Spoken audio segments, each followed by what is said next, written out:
Isang babae, ang lumapit sa isang grupo ng mga kalalakihan. Binalaan ng lalaki ang batang babae na huwag lumapit, ngunit bilang inatake ng babae ang mga lalaki, gamit ang kanyang bakal sa kamay.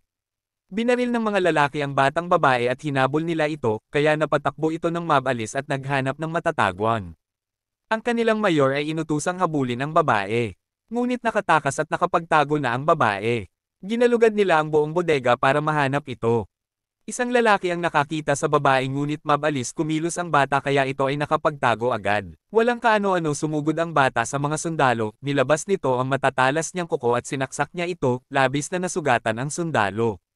Ngunit walang awa ang babae kaya pinagsasaksak niya ito gamit ng kamay na bakal. Sa kabilang banda nakatakas ang bata ngunit bago pa siya nakalabas ay nahuli at sinakal siya ng lalaki. Lumaban ang babae at napatumban niya ang lalaki. Ngunit bago pa man masaksak ng babae ang lalaki siya ay binaril ng pana na may tali. Mahuhuli na sana siya ngunit tinulugan siya ng kanyang lolo ay na may matatalas ding kuko.